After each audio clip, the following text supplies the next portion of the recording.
विमर्श का daily dose के आज हमारे विशेष मेहमान विघ्नेश झा है हमारे साथ। और उनकी एक एक्सपर्टाइजेशन भी है, सामाजिक राजनीतिक बहुत सारे दायित्वों में रहे हैं। और क्योंकि आज का संदर्भ है राजस्थान का चुनाव, और उस राजस्थान के चुनाव में कई पहलू सामने आए हैं, और उसमें सबसे विशेष पहलू है वो है सामाजिक सुरक्षा का मामला। और अभी कांग्रेस ने एक घोषणा पत्र जारी की है, 7 पॉइंट हैं उसमें। तो मैं पहले तो विघ्नेश भाई का स्वागत करता हूं कि आप हमसे जुड़े। और मैं चाहूंगा कि कुछ जो विशेष पॉइंट्स आपको जो लग रहे हैं उस पे बात रखें, फिर आगे हम इस पे आगे चर्चा करेंगे, विमर्श करेंगे। बिल्कुल। शुक्रिया हिम्मत भाई और शुक्रिया शाहीन भाई, आप लोगों का इस शो में आमंत्रित करने के लिए। और जब हम लोगों ने कल देखा कि अचानक से कुछ ऐसे योजनाओं वादों की बाढ़ आई राजस्थान में, जो जिसके लिए क्योंकि हिम्मत भाई और मैं और शाहीन भाई भी, शायद हम सब सोशल सेक्टर से जुड़े हुए लोग हैं, सामाजिक कार्यकर्ता के तौर पे हमने अपना अधिकतर वक्त जो है जीवन का वो खर्च किया है। और जो हमारा अनुभव है अब तक का, वो कोई बहुत अच्छा अनुभव नहीं रहा है। हिम्मत भाई भी बताएंगे, और जो मेरा भी व्यक्तिगत अनुभव है, हम बहुत धीमी गति से या फिर अधिकतर क्षेत्रों में गतिहीन रहे अपने मांगों को लेकर के। जो मांगे या तो शहरी गरीब की तरफ से आती थी या ग्रामीण कामगार क्षेत्र की तरफ से आती थी। फिलहाल हमारा फोकस क्योंकि आर्थिक हितों पे है लोगों के, तो आर्थिक या आधारभूत हितों पे है लोगों के, जिसमें जो हमारी जरूरत है, हम सब जानते हैं, सबसे पहले रोटी कपड़ा और मकान की जरूरत होती है, फिर शिक्षा और स्वास्थ्य की। तो ये जो जरूरतें हैं, जिसके लिए हम लोग सामाजिक कार्यकर्ता के तौर पे लड़ते रहे पूरी जिंदगी और बहुत कम सफलता हासिल की, जिस किस्म से हम लोगों ने अपने जीवन के अधिकतर साल दिए हैं इस क्षेत्र को, अचरज तब हुई जब राजस्थान का मैनिफेस्टो 2 मैं देख रहा था, राजस्थान चुनाव का, राजस्थान के विधानसभा चुनाव का, और ऐसा लगा कि बहुत बड़े पैमाने पे हमारे क्षेत्र के लोगों ने मेहनत की है इस मैनिफेस्टो पे। मुझे नहीं पता उन्होंने कैसे किया, क्या किस प्रोसेस को अपनाया, लेकिन सुनने में आया है कि बहुत मास स्केल पे रिसर्च एंड सर्वे का काम चालू किया गया था, जिसके आधार पे ये मैनिफेस्टो बना है। और अपनी बातचीत में मैंने हिम्मत भाई से कहा भी कि ऐसा लग रहा है जैसे सरकार नहीं, कोई एनजीओ अपने वादे दे रही है। तो ये एक सुखद अनुभूति है, क्योंकि राजस्थान, जैसा हम जानते हैं, right to information, right to food और नरेगा, इन तीनों योजनाओं के लिए भी को भी राजस्थान ने ही सबसे पहले अस्तित्व में लाया था। तो क्या राजस्थान इस बार भारत के लिए, पूरे देश के लिए एक नई दिशा सेट करने जा रही है, एक नई दिशा के तरफ बढ़ने के परिकल्पना को का संकेत दे रही है? ये बड़ा ही रोचक होगा जानना हम लोगों के लिए आपस के विमर्श के माध्यम से कि कैसे ये योजनाएं अगर अस्तित्व में आती हैं। हमें नहीं पता कि ये अस्तित्व में आएंगी कि नहीं आएंगी। भारतीय राष्ट्रीय कांग्रेस पार्टी ने के मैनिफेस्टो की ये बातें हैं, वो जीतेगी कि नहीं जीतेगी हमें नहीं पता, लेकिन अगर वो सरकार बनाती है और ये योजनाएं आती है तो क्या परिवर्तन हो सकता है, कितना बड़ा परिवर्तन वो हो सकता है, ये जानने की चेष्टा हम लोग तीनों या जितने भी साथी हैं हमारे, हम सब करेंगे। मैं एक चीज मैं जानना चाह रहा हूँ कि अभी जो 7 कुछ पॉइंट्स को लेके ये योजनाएं हैं, खास करके मैनिफेस्टो है, तो वो थोड़ा सा एक समरी आप बता दें किस किस चीजों पे है। दूसरा है कि बाकी जो पार्टियां वहां हैं, मतलब कंटेंडर्स हैं, उनकी क्या कोई मैनिफेस्टो आया कि नहीं आया, या केवल एक जुमलेबाजी है या क्या है? देखिए,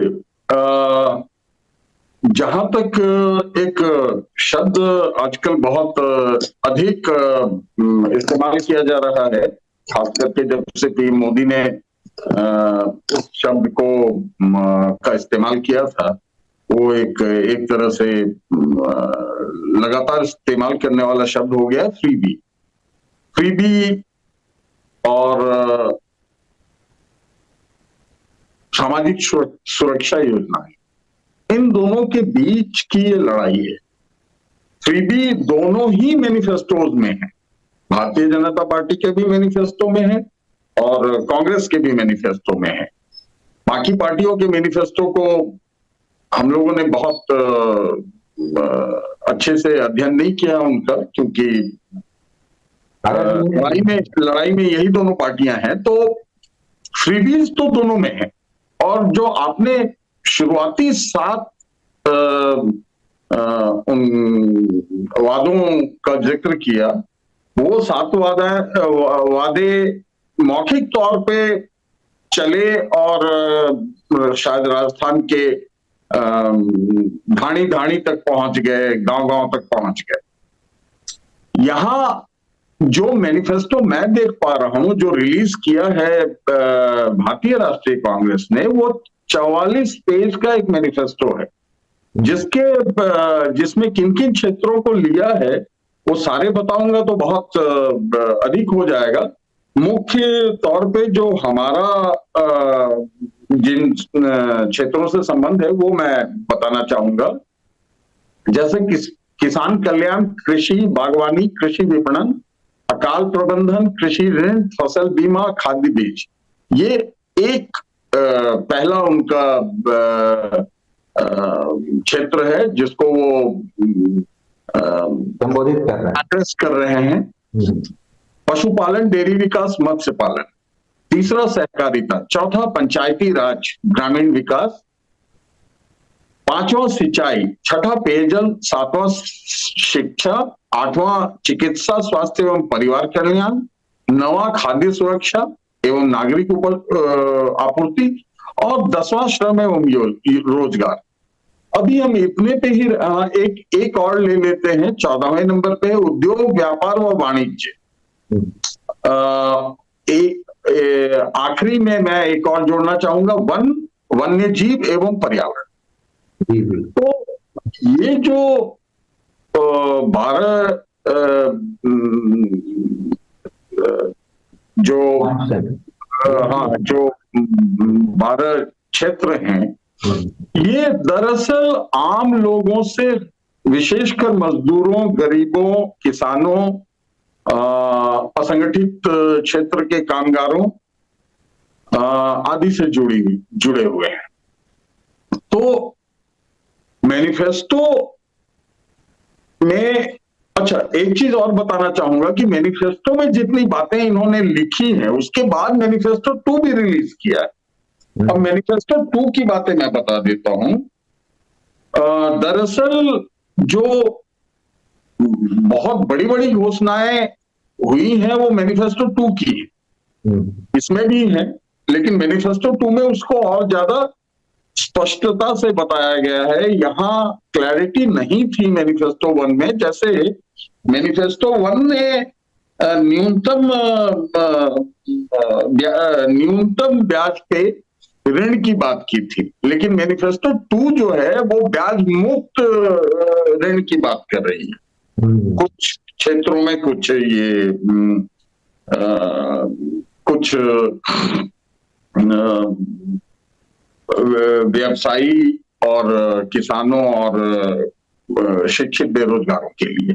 तो जो बहुत बड़ी परिवर्तन लाने वाली चीजें हैं वो यही मुझे दिख रही हैं रोजगार के क्षेत्र में, जिसमें एक बताना चाहूंगा कृषि में है। किसानों का ऋण माफ 10 दिनों के अंदर उन्होंने करने का वादा किया है, किसानों का ऋण माफ, और वो पहले भी होता रहा है।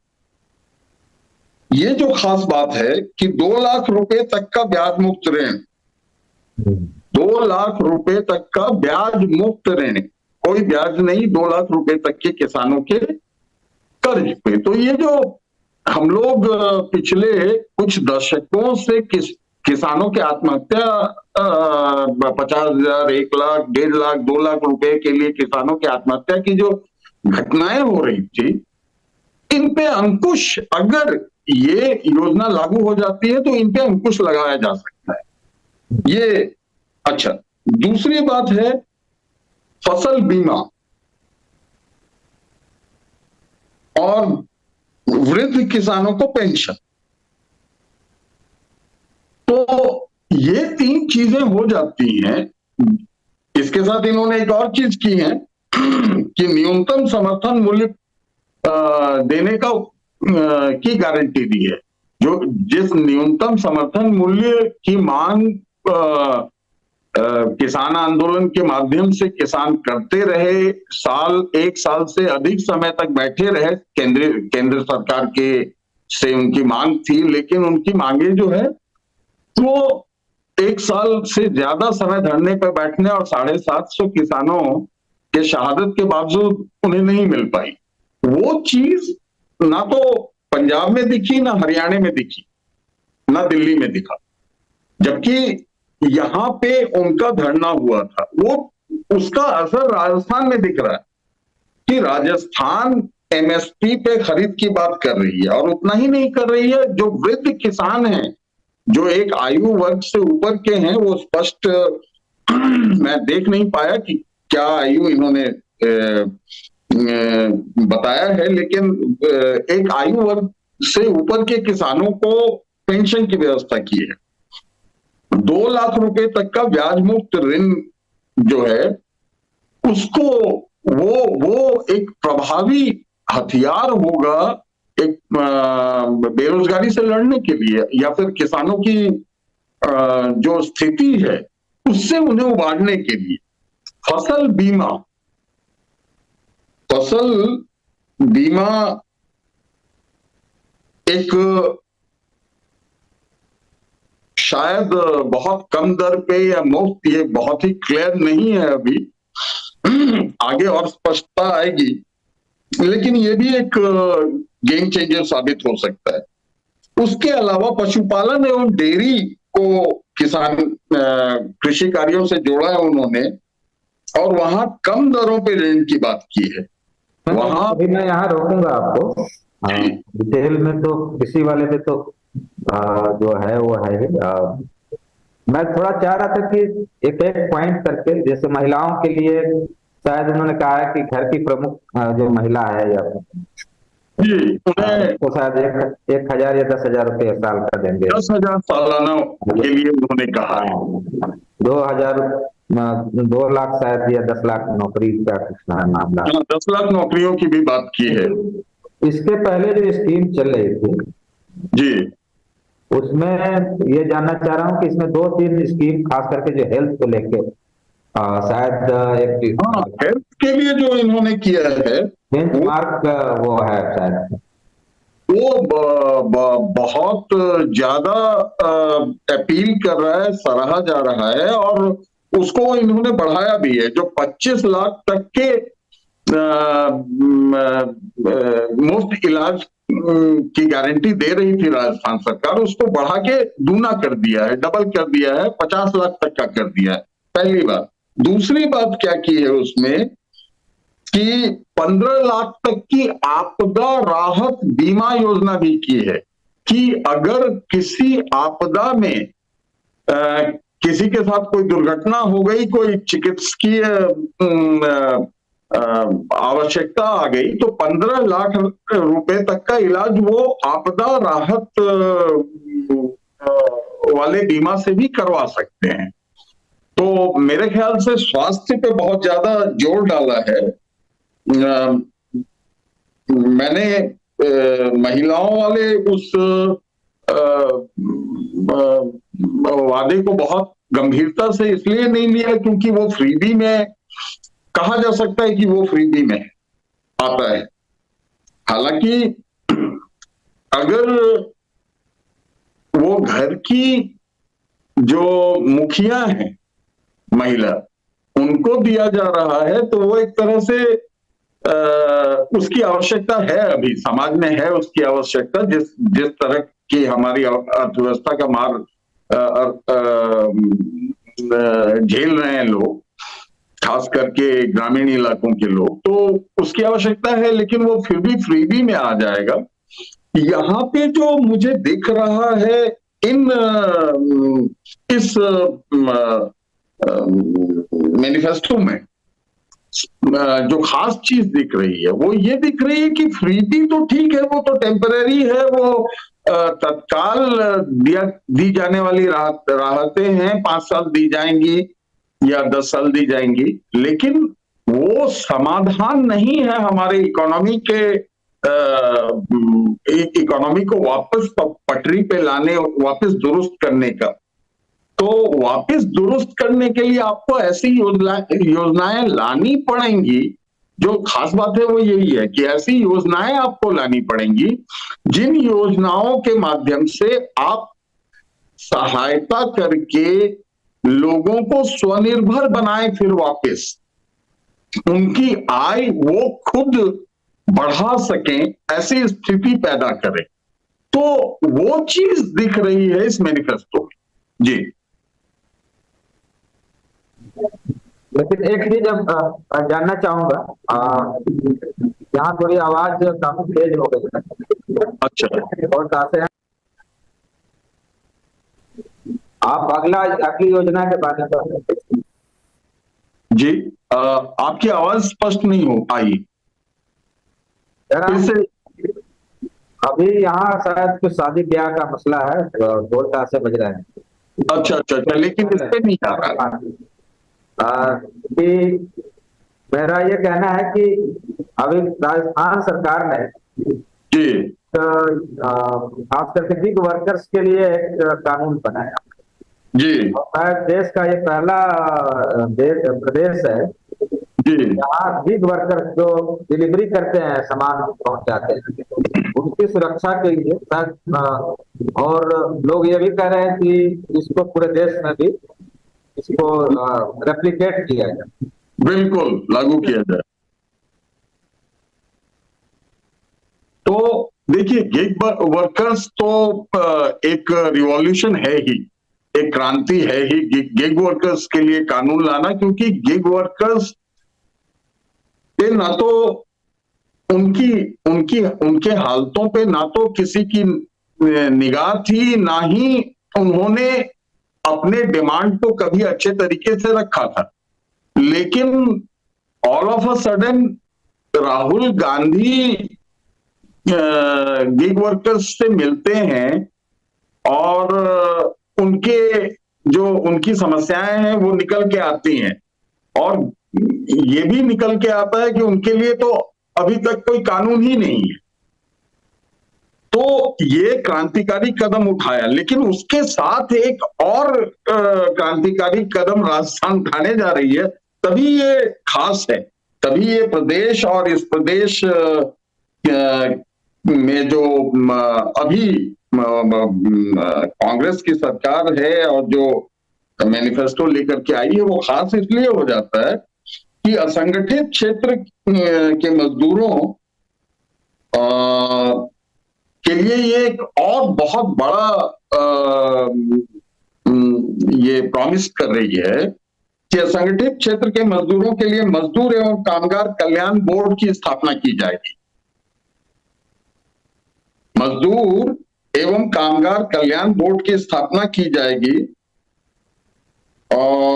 और जो अच्छा ये बोर्ड, इस बोर्ड की आवश्यकता शायद हर प्रदेश में रही थी, और हम लोगों ने कितने सालों तक, दशकों तक ये मांगे उठाते रहे हैं हम लोग, यहां तक कि जितने भी असंगठित कामगारों के ट्रेड यूनियन हैं, चाहे वो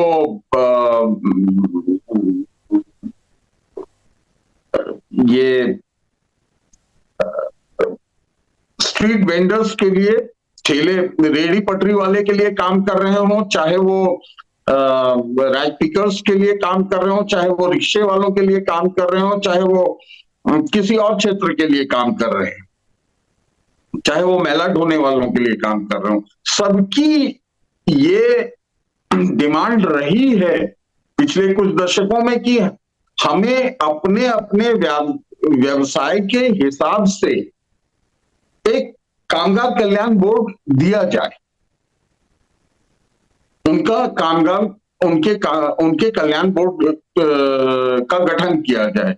यहाँ पे राजस्थान में मुझे नहीं पता कि ये बातें कितनी जोरदार तरीके से उठी थी कामगारों की तरफ से, लेकिन जो राजस्थान सरकार है वो ये प्रॉमिस लेके आ रही है, मतलब अभी की सरकार, वर्तमान सरकार राजस्थान में जो कांग्रेस पार्टी का नेतृत्व है, वो ये खुद ही उठा के लेके आ रहे हैं। तो न सिर्फ गिग वर्कर्स बल्कि रिक्शा चालक, रेहड़ी पटरी वाले, जो हमारे कूड़ा बीनने वाले हैं, जो हमारे घरेलू कामगार महिलाएं हैं, जो दूसरों के घरों में काम करने वाली जो सहायिकाएं हैं, जो महिलाएं हैं या पुरुष हैं, माली हैं,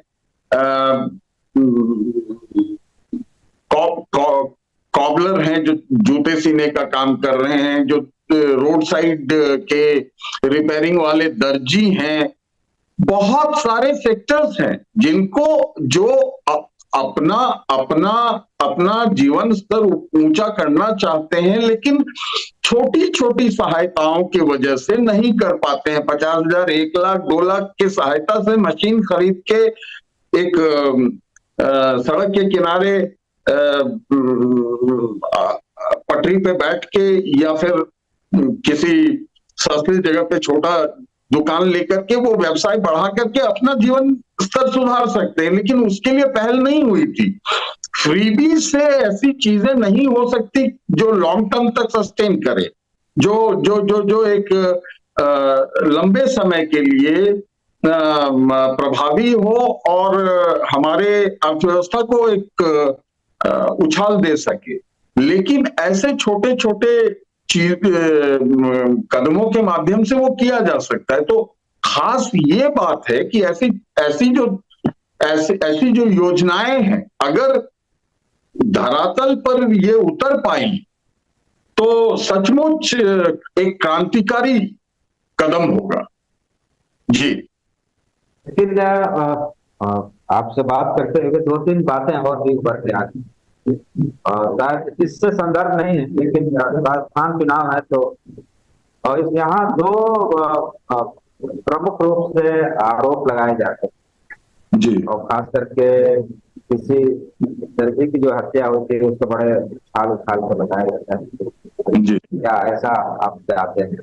दूसरी ओर दलित ऑर्गेनाइजेशंस का भी कहना है कि बहुत बड़ी संख्या में राजस्थान में दलित एट्रॉसिटीज वगैरह भी देखने को मिलती है।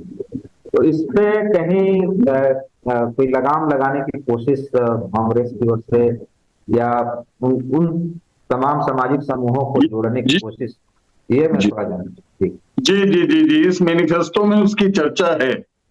आ, हालांकि दलितों के संदर्भ में नहीं है, ये सबके एक कॉमन तरीके से रखा गया है इसे, लेकिन मुझे लगता है ये प्रभावी होगा कि बच्चों के लिए और महिलाओं के लिए इसमें महिलाओं के प्रति अपराध का जिक्र है। मैं ढूंढ रहा हूं, शायद वो मिल जाए तो मैं उसको भी आगे बताता हूं, लेकिन ये जो 1098 1098 वाला जो नंबर है, उसको प्रभावी तरीके से पूरे राज्य में लागू करने की बात कर रहे हैं। अभी तक पूरे राज्य में वो प्रभावी तरीके से नहीं चलाया जा रहा। दूसरी बात है कि महिलाओं के लिए स्पेशल टास्क फोर्स या किसी ऐसी संरचना की बात की गई है जो हाँ महिलाओं की सहायता के लिए महिलाओं की सहायता के लिए महिलाओं द्वारा ही संचालित 24x7 women helpline call centre की स्थापना की जाएगी, जो महिलाओं को मानवीय और पुलिस सहायता उपलब्ध करवाएगा। महिलाओं के विरुद्ध होने वाले गंभीर अपराधों में समयबद्ध त्वरित अनुसंधान कर दोषियों को पकड़ा जाएगा और ऐसे अपराधों के विचारण हेतु निर्धारित समयावधि के अंतर्गत न्याय की व्यवस्था को सुनिश्चित किया जाएगा। प्रदेश की सभी सार्वजनिक और निजी शैक्षणिक संस्थाओं में छात्राओं के लिए फंक्शनल टॉयलेट्स की 100% उपलब्धता को सुनिश्चित किया जाना। तो ऐसी चीजें इन्होंने क्रमबद्ध तरीके से रखा, बहुत सारी चीजें इन्होंने रखी है।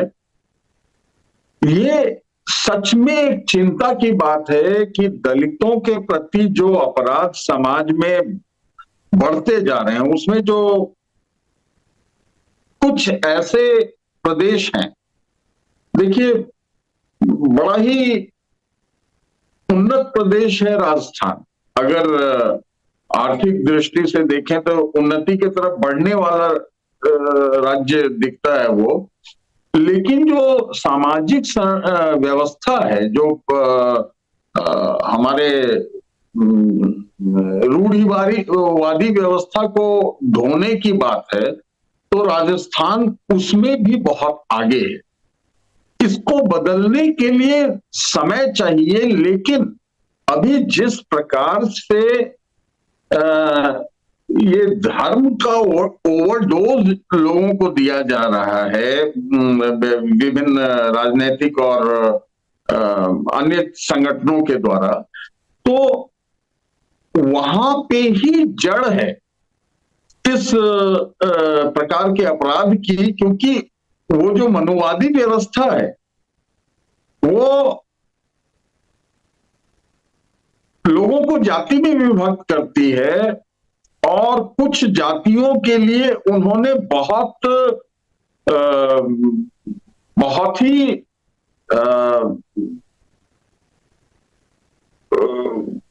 बहुत अधिक नफरत और घृणा फैलाई है। उन्हें समाज में खड़े होने से, उठने से रोका गया है और डेस्परेटली रोका गया है। तो वो जो मनुवादी व्यवस्था है वो धार्मिक जो व्यवस्था है हमारी, उससे जुड़ी हुई है वो। तो जैसे जैसे हम इन रूढ़िवादी व्यवस्था को नकारते जाएंगे, वैसे वैसे दलितों के प्रति अपराध, दूसरे धर्म के लोगों के प्रति, चाहे वो मुसलमान हो, सिख हो, क्रिश्चियन हो, अभी राजस्थान में ही जब बात उठी है तो मैं बताना चाहूंगा कि एक कैंडिडेट हैं जिन्हें मुख्यमंत्री पद का दावेदार माना जा रहा है, जिसके लिए पूरी तरह से फिर से वो सनातनी व्यवस्था और बाकी चीजों की पुरजोर वकालत की जा रही है सेंटर के नेताओं की तरफ से भी। वो है योगी बालक नाथ करके कोई एक हमारे एमपी हैं जो वहां पे चेहरा बनाए जा रहे हैं, और उनके मंच से योगी आदित्यनाथ वो खुद दोनों बैठे हुए होते हैं और सिखों के गुरुद्वारों और मुसलमानों के मस्जिदों, मदरसों, इन सब को तोड़ने, इन सब पे अटैक करने की बात की जाती है। तो जो ये फैक्टर्स हैं, ये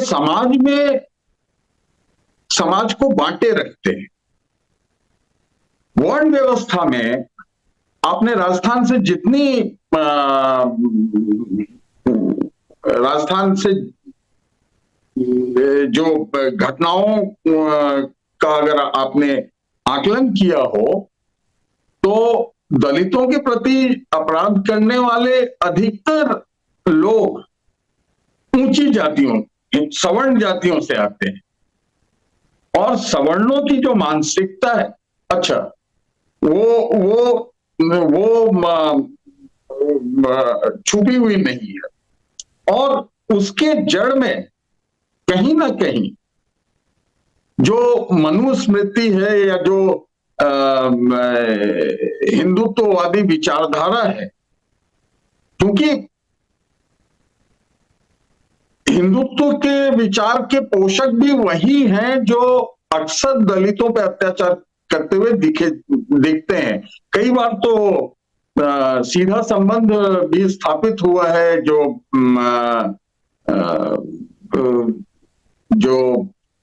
धार्मिक राजनीति करने वाली पार्टियों और ऐसे कांड करने वाले लोगों के बीच। तो इस पे होगा जरूर कुछ, हम अगली चर्चा में इसको इस पे स्पेशल फोकस करके, क्योंकि ये बहुत बड़ा एक मुद्दा है, इस पे स्पेशल फोकस करके हम बात कर सकते हैं, चर्चा कर सकते हैं, विमर्श कर सकते हैं। लेकिन फिलहाल जो हमारा फोकस एरिया है, उस फोकस एरिया को ये एड्रेस करता हुआ दिख रहा है मुझे। जी,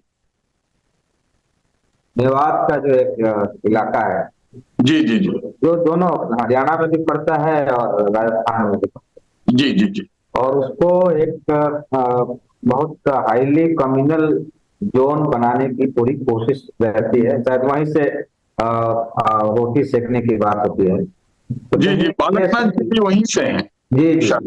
तो कहीं इसको रोकने के लिए इस तरह के जो प्रवृत्ति वाले लोग हैं या दल हैं, उस पर कोई लगाम लगाने की कोशिश दिख रही है क्या राजस्थान सरकार की ओर से? देखिए, इससे लड़ती हुई तो दिख रही है राजस्थान सरकार, क्योंकि कम्युनल एजेंडा को दरकिनार करके विकास के मुद्दे पे जो विरोधी पार्टी है उसको लाने में सफल तो हो गए हैं। जो हो गई है ये मैनिफेस्टो, लेकिन धरातल पर मुझे लगता है कि और काम करने की आवश्यकता है। और जो ये एक विचारधारा की लड़ाई है, इसको पैरेलली बहुत ही ऑर्गेनाइज्ड तरीके से चलाए जाने की आवश्यकता है, जहां तक मुझे लगता है। विमर्श जुड़ने के लिए आपने जो भी बातें रखी हैं, और खास करके राजस्थान के संदर्भ में जो जो एजेंडे आप लोग एक सामाजिक सरोकार को लेके आप लोग जो लड़ाई लड़ते रहे, और उसमें भी सामाजिक सुरक्षा का जो सवाल है, सामाजिक सुरक्षा का मतलब केवल ये नहीं है कि आपको 24 घंटे कोई आपके साथ पहरा देता रहे। सामाजिक सुरक्षा का मतलब है एक एम्पावर्ड भी होना, जी समाज एम्पावर्ड भी हो। तो इस तरह का जो विमर्श है हम चाहेंगे। नहीं तो वहां तो एक ही तरह की बात होती है कि कांग्रेस और कौन जाति का कौन, कहाँ से किसका, और किसका पलड़ा भारी है, कौन बड़ा दलाल है, ये कौन क्या है, तो पूरा विमर्श का केंद्र वही हो जाता है। तो इससे निकल के एक सामाजिक सरोकार की दिशा में सोचना समझना, वहां से विमर्श खड़ा करना, और शायद पहली जरूरत भी है हमें लगता है। और उस दिशा में आज बेहतरीन आपने कुछ संदर्भ उठाए, कुछ ज्ञान अ, दिया। ये जी, इसमें एक चीज जोड़ना चाहूंगा कि हम लोगों ने पिछले कुछ दशकों में राजनीति के हिसाब से सामाजिक सरोकारों को देखा है। हमें अब आवश्यकता है कि सामाजिक सरोकारों के हिसाब से राजनीति को देखें। जी जी ये जो अवधारणा को बदलने की आवश्यकता है, इस पे हम और हमारे सारे साथी काम करते रहेंगे और इसकी आवश्यकता भी है। जी। तो मुझे लगता है कि विमर्श जारी रहे, और जी फिर हम नए मुद्दे पे नए विमर्श के साथ फिर उपस्थित होंगे। आप सभी दर्शकों से, जो भी हमारे शुभचिंतक हैं, उनसे आग्रह है कि हमें सब्सक्राइब करें, लाइक करें, शेयर करें, कमेंट्स करें, और ज्यादा से ज्यादा शेयर करें तो दूर तक हमारा विमर्श, आपका विमर्श जाएगा। धन्यवाद। जी, बहुत बहुत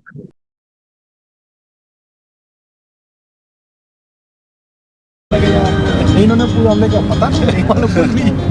अरे कुछ नहीं बोलना तुम लोग क्या कहना चाहते कह दीजिए, इसमें क्या है, बिलेटेड हैप्पी बर्थडे कह दिया।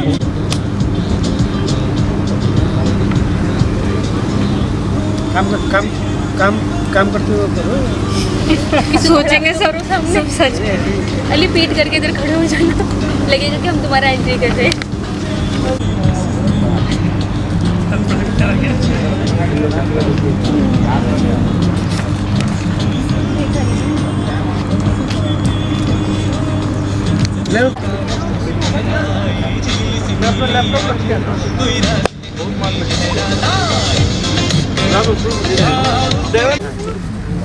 Good afternoon. सब इधर आ गए। Finally, we would like to start the program. So for that, I would like to invite Dr. Leon, who is General Secretary of Alumni Connect, ALC, to start the program. Dr. Leon. Good afternoon, everyone. Thank you for coming.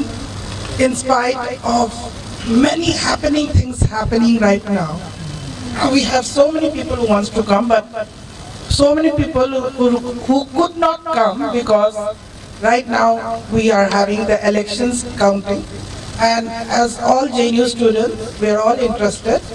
And right now, I know when we are sitting in that table, we were also trying to find out is the exit polls correct or not, and why not? JNU always thinks ahead. So before I go ahead, I think if we have a round of introductions, it will be really good. It's a pleasure. Here we have our founding Vice President, Rajendra ji with us. Maybe we should start the introductions with him. And as I pass the mic, each one of us will tell us the time we stayed in JNU, the school, the center, and the degree, and the hostel where we stayed. Thank you, Leon. Good afternoon, everybody. And I think, in my view, the introduction should have been started with the fairer sex. Sandhya is there. She is my contemporary. But anyways, I was in JNU from 1978 to 83, School of Languages, German Center.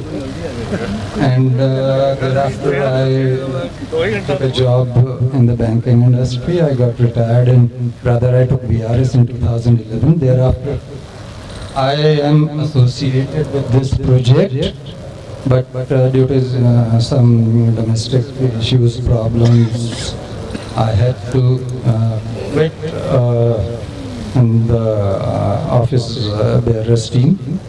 And I am happy that the guys are doing well, going in the right direction, as I discussed with the present Vice President, Dr. Sanjay.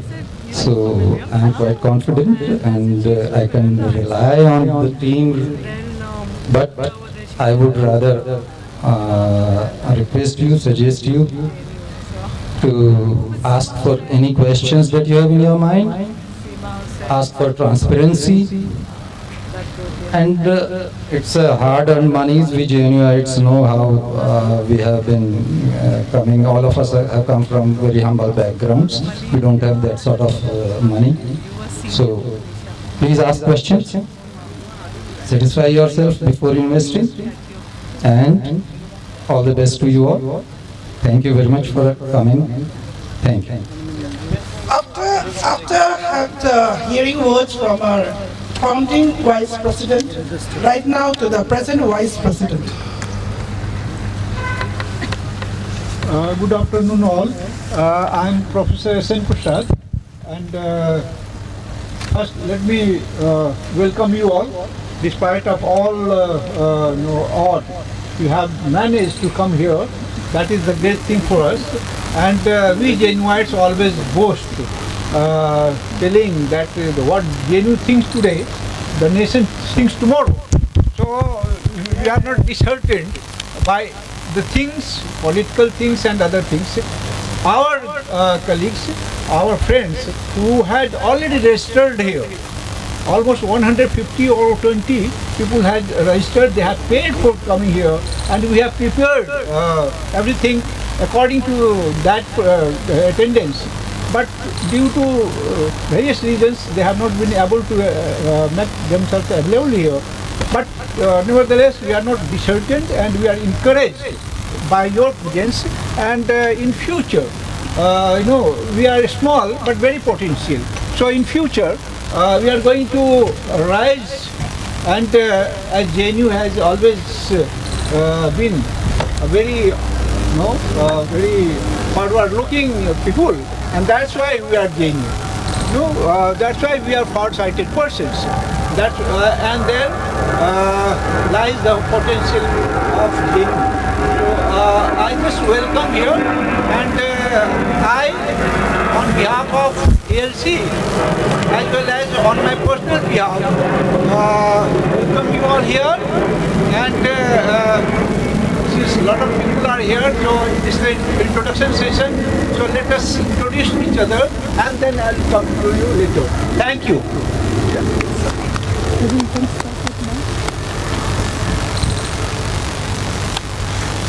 Good afternoon, everybody. This is Professor Seema Prasad. I was in JNU from 1987 up till 1994. First in CPS initially for my masters, and then for MPhil and PhD. I was in SIS CPOD. It is great to be again here amongst Genuites here, and of course looking forward to this housing project, which will keep us connected for the times to come. Thank you so much. We're running short of time. In fact, I have to get back for my flight. So I would request the organizers to maybe begin with the briefs about the project, so that we come to find out about the status of the organization, the members, and of course the land, what is the progress. So in fact I would have requested to go ahead with the meet and maybe follow it up with the introduction, since positive time is there. Anyway, I'm so sorry for this rushing through. Thank you so much for giving me this opportunity. Yeah, maybe. Let you introduce I am Alok Kumar Mehta, Minister, Government of Bihar, Revenue, Land Reforms and Sugar Industry Minister. And Seema Prasad is my wife. And I got an opportunity to remain member of JNU Court from 2004 to 2009, as member of parliament, and nowadays I'm in Bihar government. Thank you. Thank you, sir.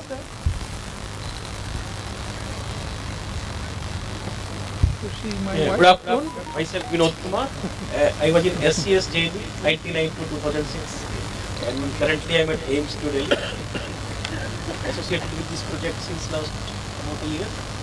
And we hope this goes well with the guidance of senior management. Hello and good afternoon, everybody. I'm Poonam Bala. I was in SSS, Center for Social Medicine Community Health, from 80 to 83. And I'm currently a professor in Unison, South Africa, and also have a position in Cleveland State University in the US. And it's nice to be here, and good luck to everybody. Thank you. Hello, I'm Dr. Pallavi Singh. I was in School of Biotechnology from 2000 to 2002, where I did my master's from. And basically, I have a journey from science to law. So currently, I'm practicing as a IPR.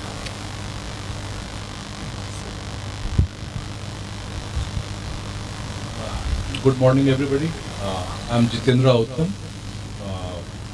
I was in Periyar Hostel, and briefly I was in Sabarmati, School of International Studies, and then I went to Korea and did my PhD from Seoul National University, and in 2005 I joined JNU and currently teaching at SIS as associate professor. I have been very much interested with this project. However, due to delays, and I can understand very well, it's not very easy. We are not real estate dealers that we can just execute something. So I am still very much interested. However, we need some kind of tangible progress. That because when I was in JNU, I can decide everything. Now my family asks, "What are you? Where are you going?" Oh, she told, you are talking to the same people who were talking 10 years, 6 years before. So I would like to request that we should make a very definite plan, and because it involves our great attention, mental attention, and if we get involved into something that has some complexity, it is a problem. So I think we should make that very clear, how we are progressing, and so many people, they want to know, and we all want to see that this project becomes success, so we can all live together, and living in a community where you know the people already, I think it's very important. So my great wishes for the success of the project, and I actually commend the people who are involved. They are doing a lot from many years, and we are together with that, but because it's a real estate, really is a real estate project, so we need to have some kind of institutional support system or setup that people, they can be very much believe that what they are doing, they can explain to their families and they can move on. Thank you very much. Thank you, sir. I think that's a very, very important advice and suggestions. We do understand and we are working very hard on it. Next. Good afternoon, everyone. My name is Dr. Malik Rashid Faisal. I was in JNU from 1907 to 2006. And currently I am working in IGNOU as Assistant Regional Director. My best wishes for all this. Thank you. Good afternoon to everyone. Myself, Dr. Muhammad Qasim Ahmad. I was in JNU 1999 to 2005. Graduation and post-graduation. After that, I went to Iran for PhD. I did PhD from Iran. Currently, I am working in MNC as a manager in exports, and also I am own my business also.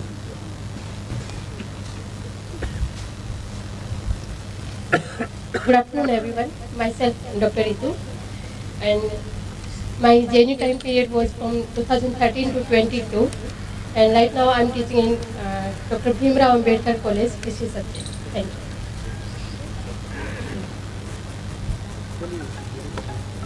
Good afternoon. I'm Shaheen Ansari, and I joined in 1990 in School of Languages, Persian, and currently I'm working with organization called Right China Sindhu with a project on disaster and emergencies.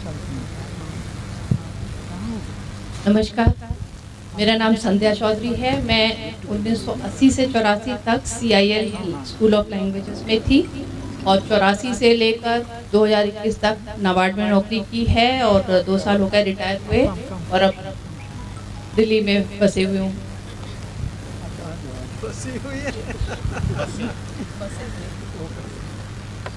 Good afternoon, everyone. I hope I am audible.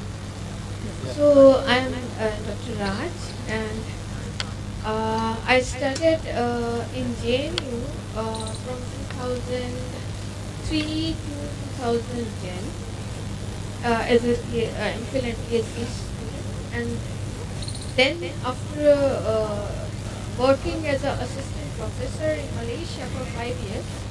Of course, prior to that, I was working in Central University. After working for 5 years in Malaysia, I joined JNU in 2015, and since then I have been attached with JNU in Center for Russian Central Asian Studies (SIS). Of course, I'm interested in this project, but then I need some clarifications and all, because I attended last meeting as well, which was held near Chhatarpur or Saket, if I'm not mistaken. I don't know what it is. And a lot of people were there, but somehow before getting into this project, I need more clarification. But yes, I want that this project should be successful. Thank you so much, and best wishes. Thank you, ma'am. I'm sure your clarifications will be cleared in our Q&As. Good afternoon to all of you. I'm Nishit Kumar, and I have done my MSc in MPhil degree from JNU. And presently I'm associated with the Aaron Career Institute for operations of the medical science. Good afternoon to all. Myself, Dr. Madani Yadav. I am faculty, Department of Political Science, IGNOU Headquarter. I was associated with JNU 2007 onwards to 2016, and also part of the official alumni association of the JNU, but due to some legal conditions, the official alumni association of the JNU disbanded right now. I hope it will be settled down soon. Thank you. Good afternoon, everyone. Myself, Mahendra. I was the student of JNU from 2009 to 2022. I did my MTech from SA and SS and PhD too. Now, currently, I am working in DU. Thank you. Thank you so much. Over to Mamu. मामू सब लोग जान ही रहे हो तो क्या परिचय दूं। मामू कोई मोहताज तो है नहीं परिचय का। मामू को जितने लोगों ने सुन लिया वही याद करो। जेएनयू में स्टूडेंट और टीचर के साथ मैं रह रहा था। अब जो बाकी टीचर हैं जो मेरे रिटायरमेंट के वक्त में काम आ जाए, मैं उनके साथ रहना चाहता हूँ। घर का प्रोजेक्ट साफ सुथरा हो, मुझे भी साफ रखो, बढ़िया खाना खिलाऊंगा, स्वच्छ वातावरण बनाऊंगा और टीचरों को दवाई भरी कर दूंगा। मेरा बस डाइट प्लान लेना पड़ेगा उनको। हमारा जो धंधा है मामू का चाय पानी बनाने वाला, कहाँ बंद हो गया भाई?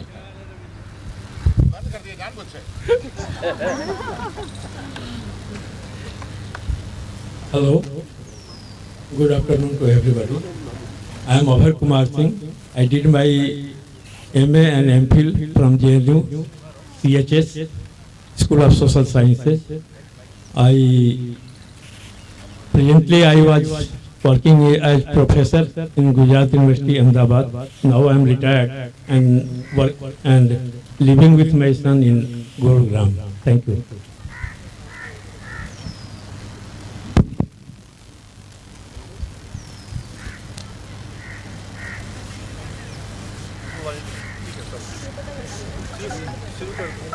Time नहीं ध्यान देखो।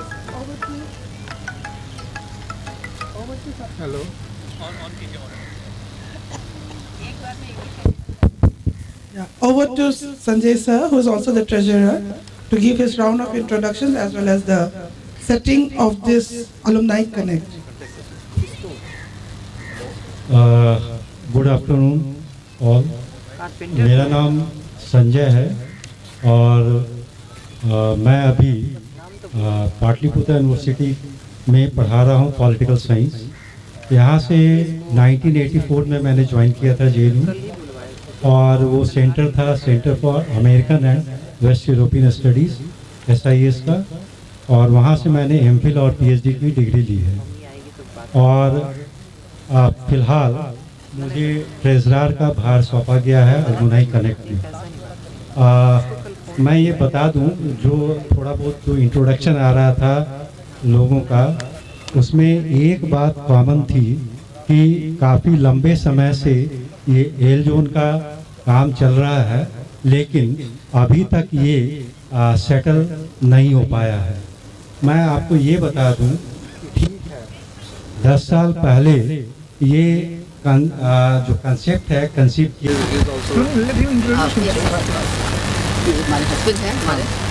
I am Alok Kumar Mehta, Minister, Government of Bihar, Revenue, Land Reforms and Sugar Industry Minister, and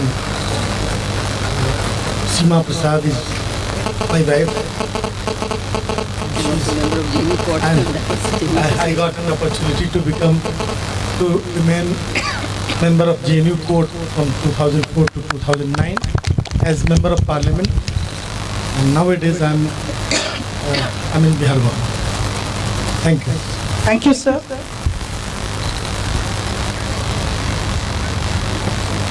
Good afternoon. Myself Vinod Kumar.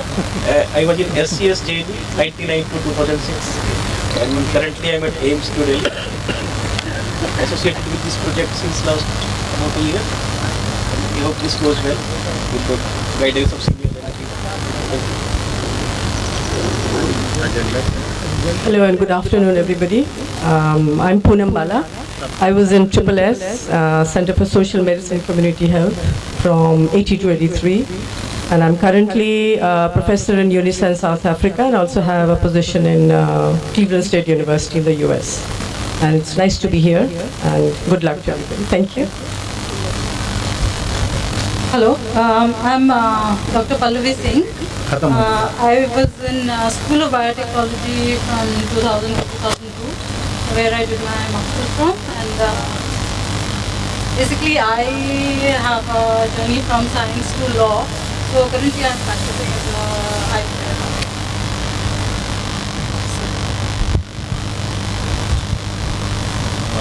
Good morning, everybody. I'm Jitendra Uttam.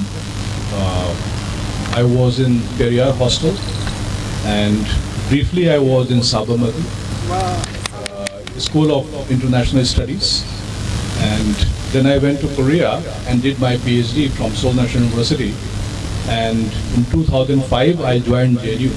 I'm currently teaching at SIS as associate professor. I have been very much interested with this project. However, due to delays, and I can understand very well, it's not very easy. We are not real estate dealers that we can just execute something. So I am still very much interested. However, we need some kind of tangible progress, that because when I was in JNU, I can decide everything. Now my family asks, where are you going? Oh, she told, you are talking to the same people who were talking 10 years, 6 years before. So I would like to request that we should make a very definite plan, and because it involves our great attention, mental attention, and if we get involved into something that has some complexity, it is a problem. So I think we should make that very clear, how we are progressing. And so many people, they want to know, and we all want to see that this project becomes success, so we can all live together and living in a community where you know the people already, I think it's very important. So my great wishes for the success of the project, and I actually commend the people who are involved. They are doing a lot from many years, and we are together with that, but because it's a real estate, really is a real estate project, so we need to have some kind of institutional support system or setup that people, they can be very much believe that what they are doing, they can explain to their families and they can move on this. Thank you very much. Thank you, sir. I think that's a very, very important advice and suggestions. We do understand and we are working very hard on it. Next. Good afternoon, everyone. My name is Dr. Malik Rashid Faisal. I was in JNU from 1907 to 2006, and currently I am working in IGNOU as Assistant Regional Director. My best wishes for all this. Thank you. Good afternoon to everyone. Myself, Dr. Muhammad Qasim Ahmad. I was in JNU 1999 to 2005. Graduation and post-graduation. After that, I went to Iran for PhD. I did PhD from Iran. Currently, I am working in MNC as a manager in exports, and also I am own my business also.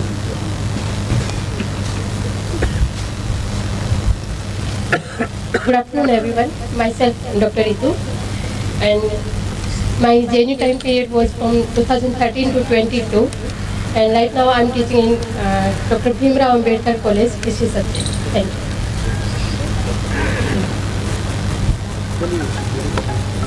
Good afternoon. I'm Shaheen Ansari, and I joined in 1990 in School of Languages, Persian, and currently I'm working with organization called Right Thailand Sindhu with a project on disaster and emergencies. नमस्कार, मेरा नाम संध्या चौधरी है। मैं 1980 से 84 तक CIL school of languages में थी और 84 से लेकर 2021 तक नाबार्ड में नौकरी की है और 2 साल हो गए रिटायर हुए और अब दिल्ली में बसे हुए हूँ।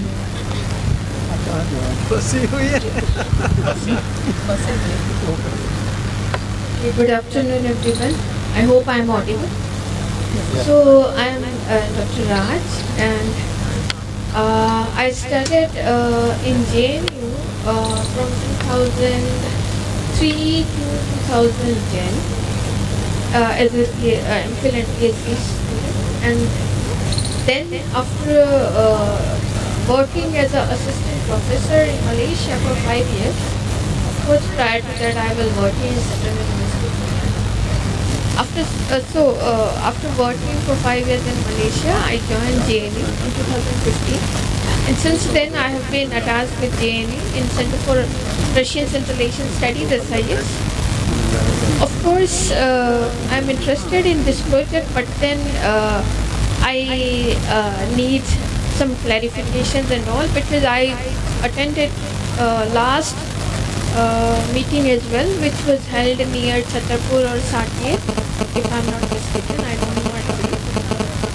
And lot of people were there, but somehow before getting into this project, I need more clarification. But yes, I want that this project should be successful. Thank you so much, and best wishes. Thank you, ma'am. I'm sure your clarifications will be cleared in our Q&As. Good afternoon to all of you. I am Nishit Kumar, and I have done my MSc in MPhil degree from JNU, and presently I am associated with the Aaron Career Institute for operations of the medical science. Good afternoon to all. Myself, Dr. Madan Yadav. I am faculty, Department of Political Science, IGNOU Headquarters. I was associated with JNU 2007 onwards to 2016, and also part of the official alumni association of the JNU, but due to some legal conditions, the official alumni association of the JNU disbanded right now. I hope it will be settled down soon. Thank you. Good afternoon, everyone. Myself, Mahendra. I was the student of JNU from 2009 to 2022. I did my MTech from SA and SS and PhD too. Now, currently, I am working in DU. Thank you. Thank you so much. Over to Mamu. मामू सब लोग जान ही रहे हो तो क्या परिचय दूं। मामू कोई मोहताज तो है नहीं परिचय का। मामू को जितने लोगों ने सुन लिया वही याद करो। जेएनयू में स्टूडेंट और टीचर के साथ मैं रह रहा था। अब जो बाकी टीचर हैं जो मेरे रिटायरमेंट के वक्त में काम आ जाए, मैं उनके साथ रहना चाहता हूँ। घर का प्रोजेक्ट साफ सुथरा हो, मुझे भी साफ रखो, बढ़िया खाना खिलाऊंगा, स्वच्छ वातावरण बनाऊंगा और टीचरों को दवाई भरी कर दूंगा। मेरा बस डाइट प्लान लेना पड़ेगा उनको। हमारा जो धंधा है मामू का चाय पानी बनाने वाला, कहाँ बंद हो गया भाई? बंद कर दिया जानबूझ से। Hello, good afternoon to everybody. I am Abhay Kumar Singh. I did my MA and MPhil from JNU, CHS, School of Social Sciences. Presently I was working as professor in Gujarat University, Ahmedabad. Now I am retired and work and living with my son in Gurugram. Thank you.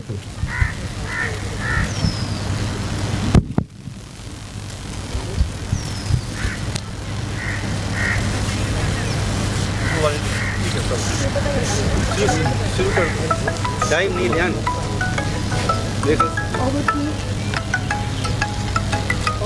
Hello. On कीजिए Yeah, over to Sanjay sir, who is also the treasurer, to give his round of introductions as well as the setting of this Alumni Connect. Good afternoon all. मेरा नाम संजय है और मैं अभी Pataliputra university में पढ़ा रहा हूँ पॉलिटिकल साइंस। यहाँ से 1984 में मैंने ज्वाइन किया था JNU और वो सेंटर था centre for American and waste European studies SIS का, और वहाँ से मैंने MPhil और PhD की डिग्री ली है। और फिलहाल मुझे ट्रेजरर का भार सौंपा गया है अलुमनाई कनेक्ट में। मैं ये बता दूं, जो थोड़ा बहुत जो इंट्रोडक्शन आ रहा था लोगों का, उसमें एक बात कॉमन थी कि काफ़ी लंबे समय से ये एल जोन का काम चल रहा है, लेकिन अभी तक ये सेटल नहीं हो पाया है। मैं आपको ये बता दूं, ठीक है 10 साल पहले ये जो कंसेप्ट है कंसीव किया गया था और लोग लगे थे, लेकिन जिस मुस्तैदी के साथ उस समय हम लोग बिल्कुल 10 साल पहले का दौर आप समझ सकते हैं, हम लोग यंग थे और हम लोगों को वो एक्विपमेंट नहीं था जो एक बिल्डर्स का या कंस्ट्रक्टर का होता है, लेकिन फिर भी हम लोग ड्रीम लेके चल रहे थे। आज ये इस मुकाम पर पहुंचा है। इसमें पिछला 5 महीने का जो टाइम है वो बहुत क्रूशियल है। इस 5 महीने में ही लगभग 5-6 करोड़ रुपए इकट्ठे हुए हैं। ये प्रोजेक्ट जो है टेक ऑफ इसी पीरियड में हो पाया है। और ये एक समय ऐसा था कि 0.6 एकड़ जो ज़मीन हमने लिया है और उसको लैंड पूलिंग के लिए DDA साइट में सबमिट भी किया है। तो उस समय जब एडवांस देना था तो हमें पता नहीं चल रहा था कि पता नहीं बाकी पैसा कैसे हम लोग जुटाएंगे। लेकिन आश्चर्य और सुखद आश्चर्य जिसको कह सकते हैं वो ये हुआ कि जितना पैसे की हम उम्मीद कर रहे थे उससे कम से कम 1.5 करोड़ ज़्यादा पैसा आया हमारे पास। तो ये मोमेंटम जो है ना, ये ठीक है, मीडिया में जनरल बातचीत में ये बहुत लंबे समय से चल रहा है। कई लोगों को धारणा बन गई है कि ये शायद सक्सेसफुल नहीं होगा, लेकिन लैंड पूलिंग हमारे हाथ में नहीं है, वो गवर्नमेंट के हाथ में है। हमारे हाथ में क्या है? कंस्ट्रक्शन है। वो कंस्ट्रक्शन हम वादा करते हैं कि 2 साल में 2.5 साल में पूरा करेंगे, लेकिन लैंड पूलिंग तो भाई गवर्नमेंट को करना है। और इसके बारे में मैं एक बात और बता दूं कि अभी जो डेवलपमेंट इस इलाके में हुआ है, जो फ्लाईओवर्स बने हैं, अर्बन एक्सटेंशन रोड बने हैं, US 2 भी बना है वो, या फिर यशोभूमि जो सेक्टर 25 का जो मेट्रो स्टेशन बना है, और उस समय शायद यहाँ G20 की बात भी चल रही थी, गोल्फ कोर्स भी है यहाँ पर। तो ये सारे डेवलपमेंट्स क्या इंडिकेट कर रहे हैं? ये इंडिकेट कर रहे हैं कि अब टाइम बिल्कुल पक चुका है और ये एल जोन का काम किसी भी समय स्टार्ट हो सकता है। अब अगर हम इस भरोसे बैठे रहें कि जब स्टार्ट होगा तब हम जमीन खरीदेंगे और मकान बनाएंगे, तो मैं एक चीज आपको एश्योर कर रहा हूँ कि पिछले 2 साल में लगभग 2 करोड़ पर एकड़ दाम बढ़ चुका है। और अगर आप बिल्कुल फाइनल स्टेज में आप चाहेंगे इस प्रोजेक्ट को उस समय खरीदें, तो शायद हम लोग मिडिल क्लास के लोग हैं, हमारे पॉकेट के बाहर हो जाए। तो टाइम बिल्कुल आ चुका है, बिल्कुल टाइम। और एक चीज़ और मैं बता दूं कि 1 एकड़ ज़मीन का एडवांस हम लोग दे चुके हैं और वो जल्द ही रजिस्ट्री होगी। हम लोग उसका पैसा रेज करने का कोशिश कर रहे हैं। उसके अलावा 2 एकड़ जो ज़मीन है उस पर नेगोशिएशन चल रहा है, वो रेट को लेकर के, क्योंकि देखिए ये इंडिविजुअल पैसा नहीं है, ये सारे लोगों का कलेक्टिव पैसा है और हम नहीं चाहते हैं कि बढ़े हुए रेट पर ज़मीन हम लें। हम एक्सप्लोर कर रहे हैं वो सारे अपॉर्चुनिटीज जिसमें कि कम से कम रेट में हमें ज़मीन मिले। इसी में वो बाधा आ रही है, लेकिन वो 2 एकड़ का भी जो है एडवांस दे करके वो सेटलमेंट हो जाएगा। तो अभी अगर इन सारे को जोड़ तो हमारे पास कम से कम 3.6 एकड़ ज़मीन आता है और हम घट क्या रहा है 1.4 एकड़, 5 एकड़ में लगभग 1.4 एकड़ घट रहा है। वो कोई बहुत बड़ी बात नहीं है।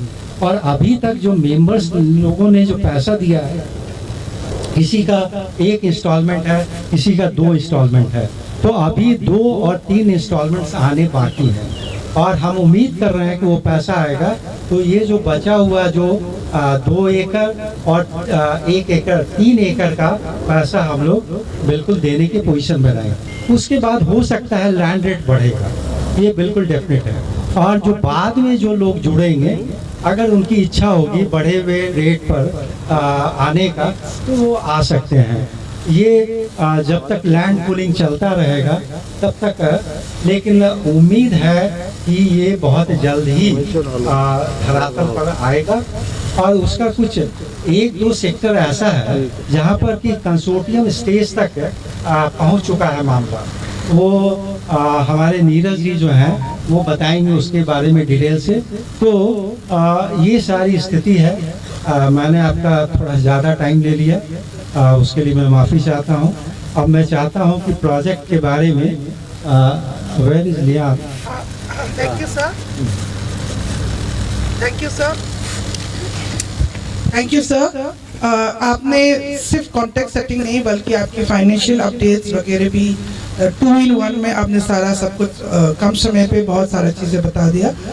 Right now, as everyone who wants to know about the detail of the project, may I invite Shaheen Ansari ji and Neeraj to come and speak about the land pooling policies, उसकी policies की अभी क्या है स्थिति, what is the current status, and also a more detail about the project as everyone is sitting waiting eagerly to know about it. Over to you. Thank you, Lian. So,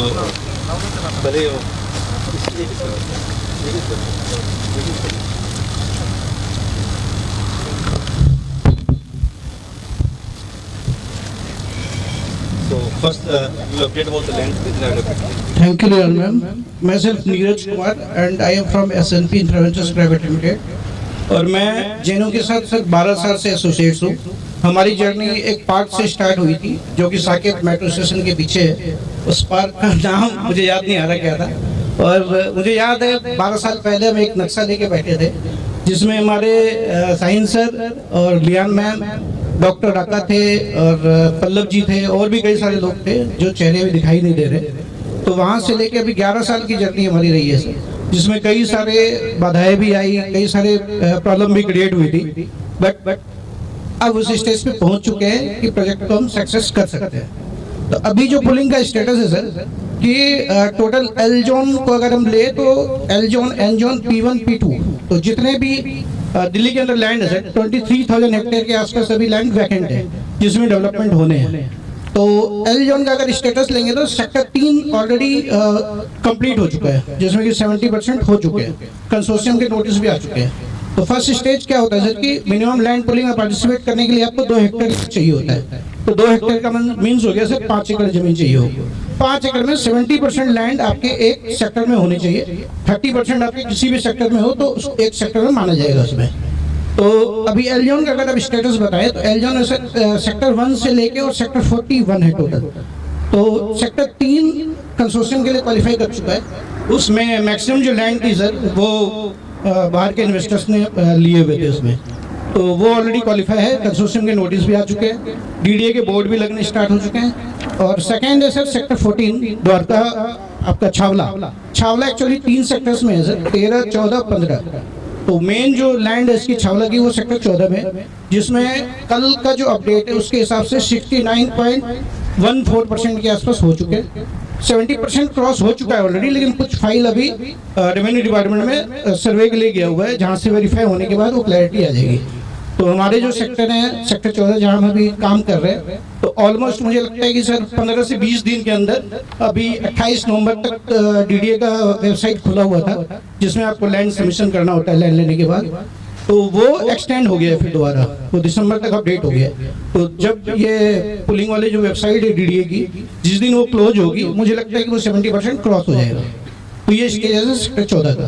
तो 14 में अगर आप देखेंगे तो डीडीए की planning वालानिंग सब कुछ हो चुकी है, बोर्ड भी लग चुके हैं डीडीए की, कहाँ से क्या रोड निकलने हैं और कितनी ज़मीन है। और ऑलमोस्ट जितने भी ज़मीन से सबमिशन हो चुके थे वो सारे रेवेन्यू डिपार्टमेंट को जा चुका है। इवन जो हमने लैंड सबमिशन किए थे वो भी रेवेन्यू डिपार्टमेंट के पास वेरिफिकेशन के लिए जा चुका है। ये स्टेज है सर अभी। Thank you. So I will share about the PPT you all have on your table or in your hand, and that PPT has already been sent through email and WhatsApp.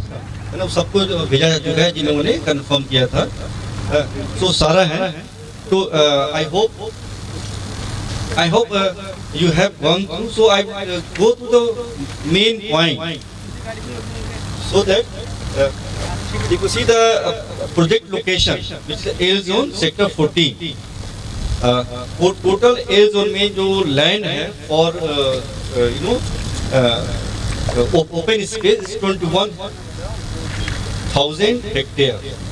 Out of this 21,000 hectare, 10,000 hectare is for green zone and 11,000, I'm just taking the round figure, 11,000 is for the residential. So that almost half the area will be for the green zone. So from the pollution point of view, greenery point of view, this has been a part of this DDA plan. The next page, we have given the details about the location close to the project site. I will just read few important of them and then you can go through those. One is airport, which is around 14 kilometers from the sector 14. अच्छा, तो वहाँ पे board लगा हुआ है road वाला, वहाँ से 13 ही बता रहा है, but from our location local this is 14 kilometers.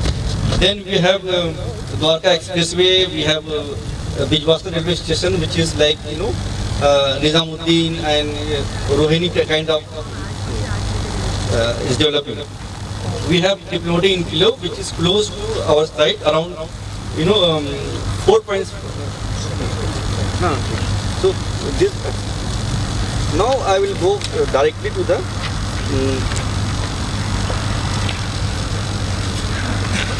commercial part.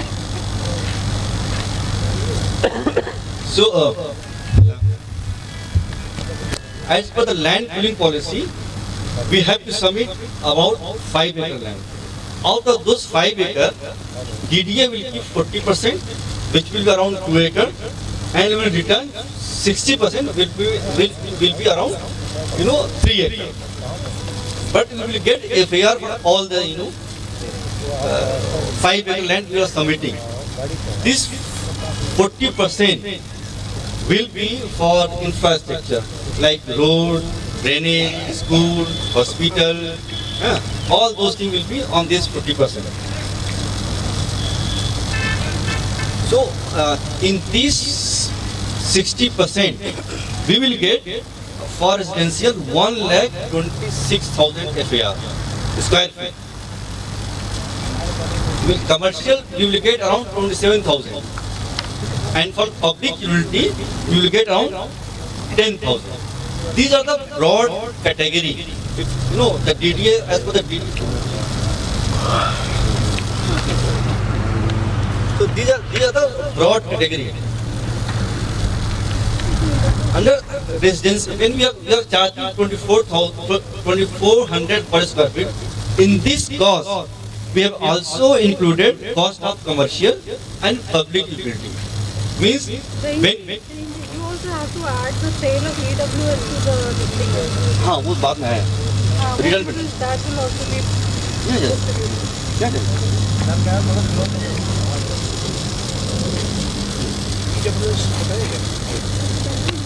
So residential is 1,26,000, commercial 27,000, public utility is 10,000, and there will be extra FAR about 15%.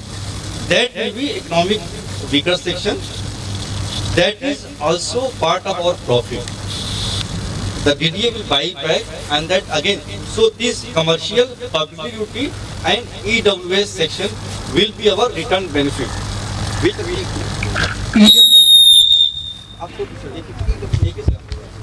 EWS के जो FAR हैं 15%, उसमें से आप 7.5% बना सकते हो। 7.5% आपको ट्रेडेबल FAR करना पड़ेगा, यानी DDA आपसे परचेज करेगी वो, या तो उसके बदले आपको कहीं FSI मिलेगी।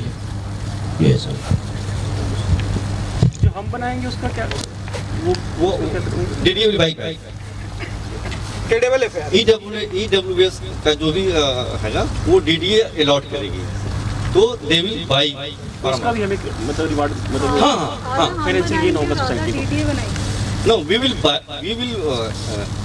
build, construct, and DDA will buy from us. हाँ half.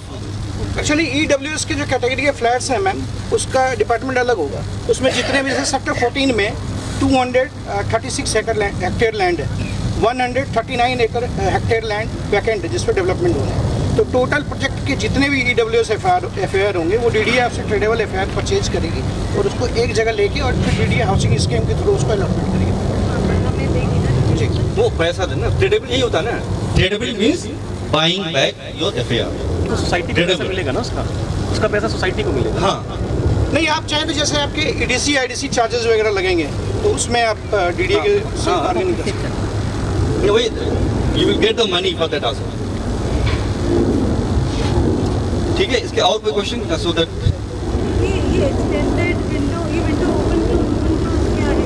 ये DDA वाला जो है ना, क्योंकि वो लोग अभी बहुत सारे लैंड पूल नहीं हुए, so every land has to be pooled. Sector 14 में 70% हो गए हैं या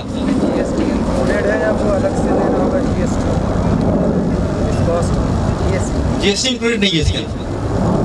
गवर्नमेंट टैक्सेस में लिखा हुआ है government taxes as per applicable, उसमें लिखा हुआ हमने कहीं पे गवर्नमेंट टैक्सेस जो भी होगा as per the registration charge जो होता है हाँ 5-6% जो भी गवर्नमेंट टैक्सेस होगा वो बाहर देगा।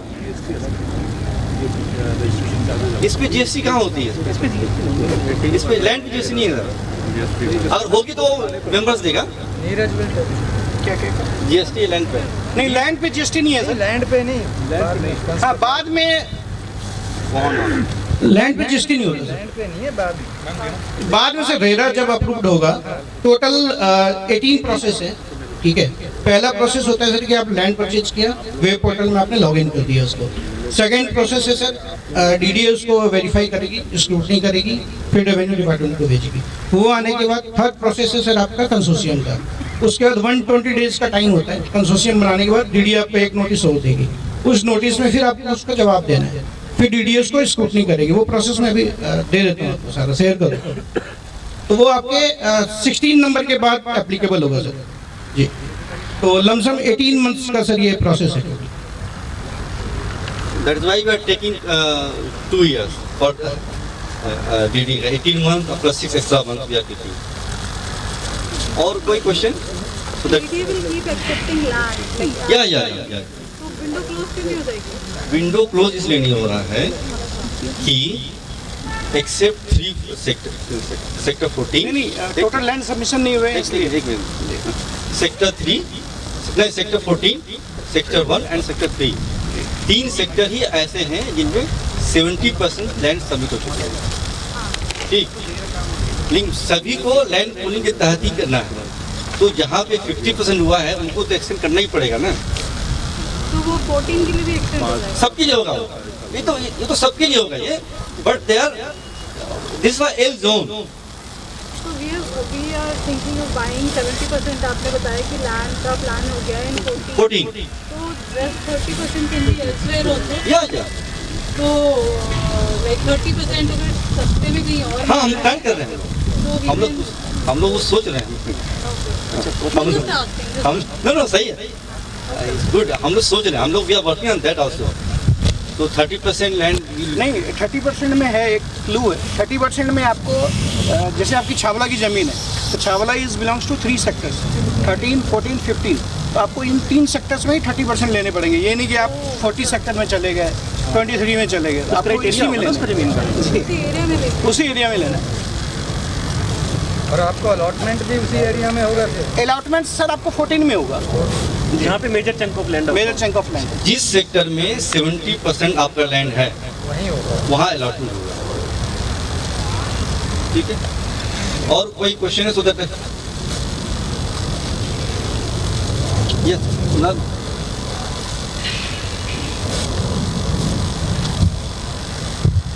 आई थिंक प्रीवियसली जो प्लान था उसमें 120 फ्लैट्स बनाने को प्लान था। हाँ, बट अभी तक पेमेंट आई थिंक 60 या 70 से ही आया है। तो फिर अभी क्या कुछ प्लान में चेंज हुआ है कि फ्लैट्स कम होंगे या नहीं?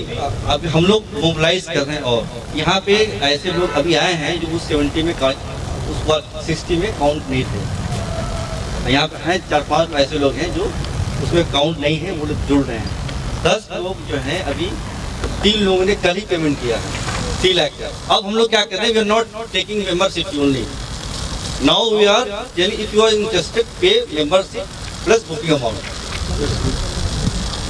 तो कल 3 लोगों ने ये 3,21,000, 2 लोगों ने 2,21,000 एक लोगों ने जमा किया कल के डेट में। तो उनको ऐसा लगा कि शायद यहाँ आने की ज़रूरी है। बाद में उनको बताया मैं ये ज़रूरी नहीं था, बट अच्छा हुआ पे कर दिया आपने। कुछ कंफ्यूजन जो है अच्छे होते हैं। तो ये है। और कोई सब?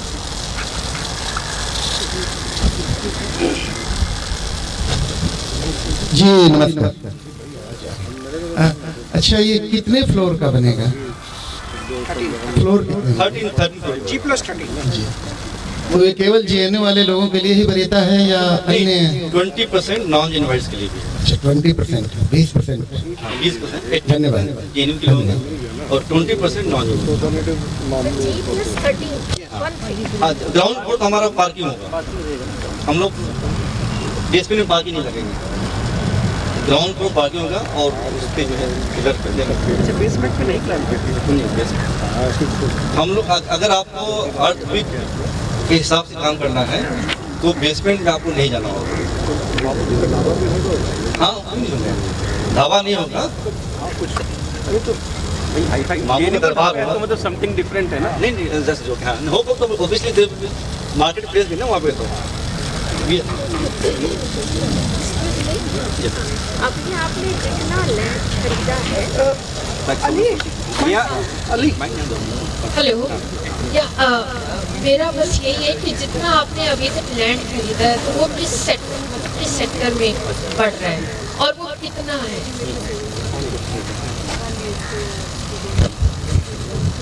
अभी तक जो जितना है एक ही सेक्टर में 14 में हम लोग पहले 70% 14 पे फोकस कर रहे हैं।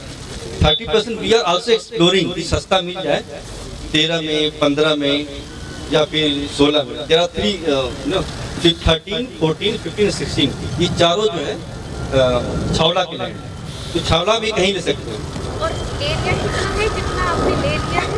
हमने 1.5 एकड़ के ऑलमोस्ट जो है अभी जनवरी में हम लोग हमारा कुछ अभी DBM होने वाला है, उसमें कुछ हम लोग नए इलेक्शन होंगे उसके अंदर, तो इसलिए 1.5 एकड़ रजिस्टर हो गया है। 1.5 एकड़ हम लोग we are planning to register in जनवरी।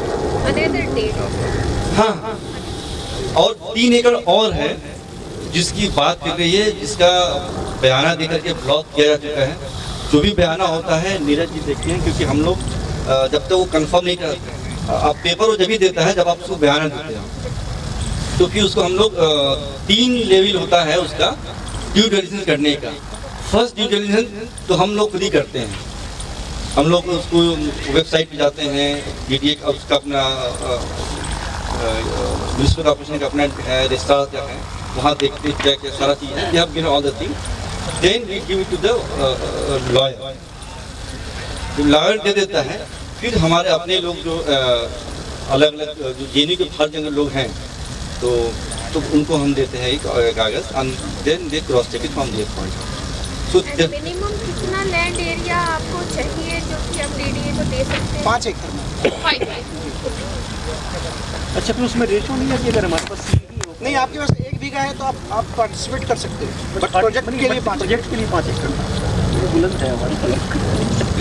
विनोद जी, ये क्वेश्चन था कि क्या उससे कम हम नहीं कर सकते? हम कर सकते हैं, लेकिन आपका गेटेड कॉलोनी नहीं होगा, वो individual you will part of some other open colony. मतलब और लोगों का होगा, 1 एकड़ इनका है, 1 एकड़ हमारा, 1 एकड़ है, सबके साथ होगा। उसमें क्या है सर, मान लो जैसे आपने आधा एकड़ जमीन ले लिया, उसके बाद जमीन हम इकट्ठा नहीं कर पाए। मान लो आपने आधा एकड़ जमीन ले लिया, जमीन इकट्ठा नहीं कर पाए, तो जो छोटे छोटे फार्मर्स हैं उनके साथ कंसोर्शियम बना के एक FSI आपको एलोकेट हो जाएगी। उसके अंदर आपका एक पार्ट होगा। पार्ट मीन्स जैसे 0.60 एकड़, सपोज 1.5 एकड़ है भी हमारे पास, इसमें जितने भी स्क्वायर फीट एरिया आपका आएगा एज पर प्रोडक्ट बेसिस, उसके हिसाब से आपको एक टावर अलॉट हो जाएगा और आप उसमें कंस्ट्रक्शन करके बना सकते हैं। कितने टावर बनेंगे साइड बाई साइड? 13 एकड़ 13 फ्लोर के 3 टावर। एक और इसमें जो है जो चैलेंज नहीं है, जो इंफॉर्मेशन है, जब हम लोग प्लान कर रहे थे तो हमें लग रहा था कि 2 BHK के लोग ज़्यादा आएंगे, तो 2 BHK के लिए आप देखा होगा हमने 50 फ्लैट रख रखा था, 110 में 50, लेकिन 2 BHK के सबसे कम आए, 10 ही आए हैं। हमें लग रहा था कि 4 BHK के कम होंगे, हमने 17 रखा था, 4 BHK के ज़्यादा लोग आ गए, करीब 20 लोग आ गए। तो व्हाट वी आर प्लानिंग, जो the area which we plan for 2 BHK of 52 flats, we will be reducing that and increasing number of flats for 4 BHK and 3 BHK. So इसमें अभी भी आपको जो पुराना ही देखा जाएगा, but I thought we should share की कई लोगों का था कि हमें 4 BHK चाहिए, 4 BHK तो आपका 17 ही है। सो आई थॉट नहीं, we already book 21 for 4 BHK around 2021 and we have planned that way, but since there is a calculation process and we could not calculate, so we are keeping that. So this 50 flats space will be utilized for 4 BHK and 3 BHK, 3 BHK. Otherwise, उनको 2 BHK we will not leave them. जो 2 BHK वाले हम उनको छोड़ेंगे नहीं. We will see how we will manage. But yeah, 2 BHK का बहुत कम आ रहा है. हम लोग सबसे ज़्यादा 2 BHK रखे थे, because हमसे हमारे जैसे बहुत लोग, हम सोचते अपने जैसे हम लोग 2 BHK वाले लेते हैं, लेकिन देखा कि हम बहुत ऐसे लोग हैं जिनको 2 BHK के लिए इंटरेस्ट नहीं है।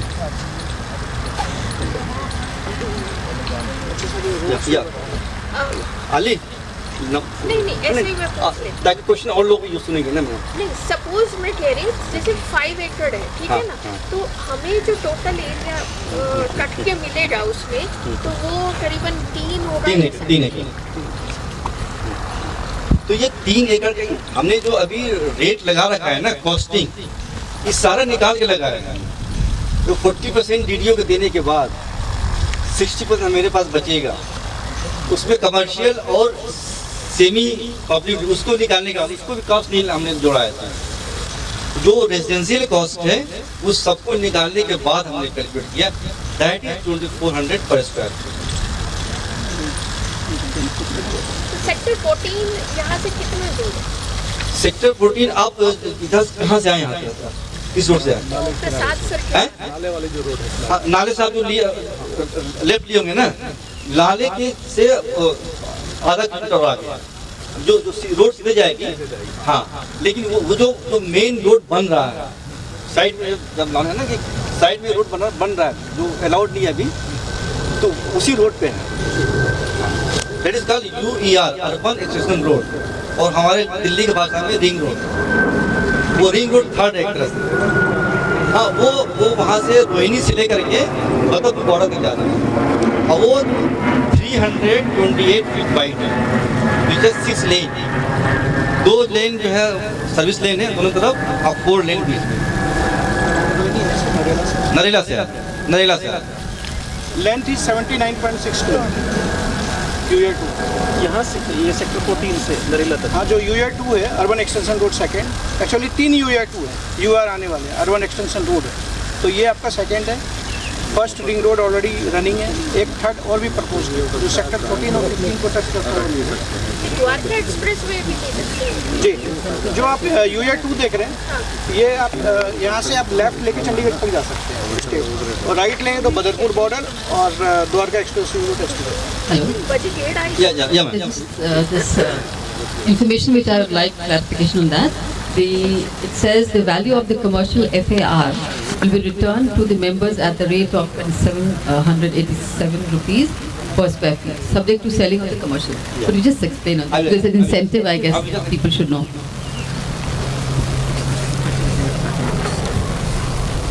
So, you see there, I'm just taking a round figure, right? So, commercial में we have 27,000, right? और is a commercial.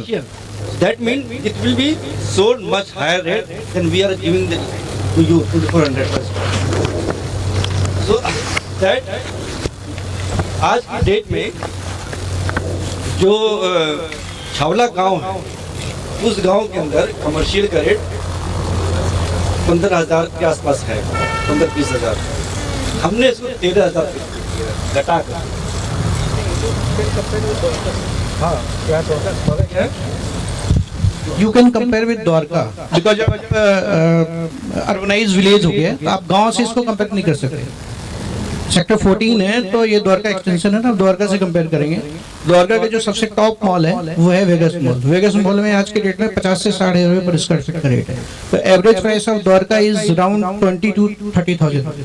जो DDA के CSC भी जो अभी आए थे उसमें भी सेम रेट है, 20 से 25,000 रुपए स्क्वायर फीट। ये हमने मिनिमम रेट लिया हुआ है। हमने मिनिमम रेट इसलिए लिया है ताकि कल को जब हम आपको ज्यादा दें तो आप खुश हों, हम भी खुश हों। हमने ज्यादा प्रॉमिस नहीं कर रहे हैं, वी आर प्रॉमिस। हम लोग टाइम भी 6 साल ले रहे हैं। एक्चुअली ये 6 साल नहीं लगेगा, 2 साल DDA लेगा और 2 साल हम लोग लगेगा बनाने में। वी नो कंस्ट्रक्शन, ज्यादा लेबर लगा दीजिए, ज्यादा मशीन लगा दीजिए, you build in 1 year 2 years। But हमने 4 साल इसलिए लिया है सो दैट अगर हम आपको पहले दे दें तो you will be happy. So because we not builder, we don't not market कि हाँ हम आपको 3 साल दे देंगे और फिर आपको 4 साल वेट कराएंगे। Excuse me, construction. Yeah. Just a moment. For this construction purpose, what is the plan? So I just explained it. So if you multiply this is the square feet and this is rupees. Right. So this is square feet and this is rupees. If you multiply that, and then this will be divided by the FAR High Residential. That is coming to 278 per square feet. So if you have bigger house, you will get the bigger amount. If you have the lower 2 BHK, that will be into 1100. If you have 5 BHK, this will be into. You can carry that also the PPT. So is that clear? तो ये बताइए कि commercial कब cell होगा, अभी की बात है? बाद में हम लोग अभी सोच रहे थे कमर्शियल बेचने के लिए। हमारे पास 4-5 बायर भी आ गए थे, लेकिन उसी दौरान जो है हमारे जो साथी हैं 1.5 करोड़ एक्स्ट्रा दे दिए। When we needed money, so we thought we sell commercial at this 13,000 per square feet. We are planning. We spoke to 5 people, and they wanted to buy 500 square feet, under 1,000 square feet. This we all talking, and we also talking to our members. Fortunately, as Sanjay sir shared, we got 1.68 crore 64 lakh. हमारे पास extra आ गया, और then we didn't sell it, and we thought if you approach our member, we don't have to sell this commercial space. So we decided not to sell right now. But if there is a go directly, it is 6 crore per acre. And some of our members, I asked our members also, if you are living close to that commercial sale ना कुछ हमारा discussion हाँ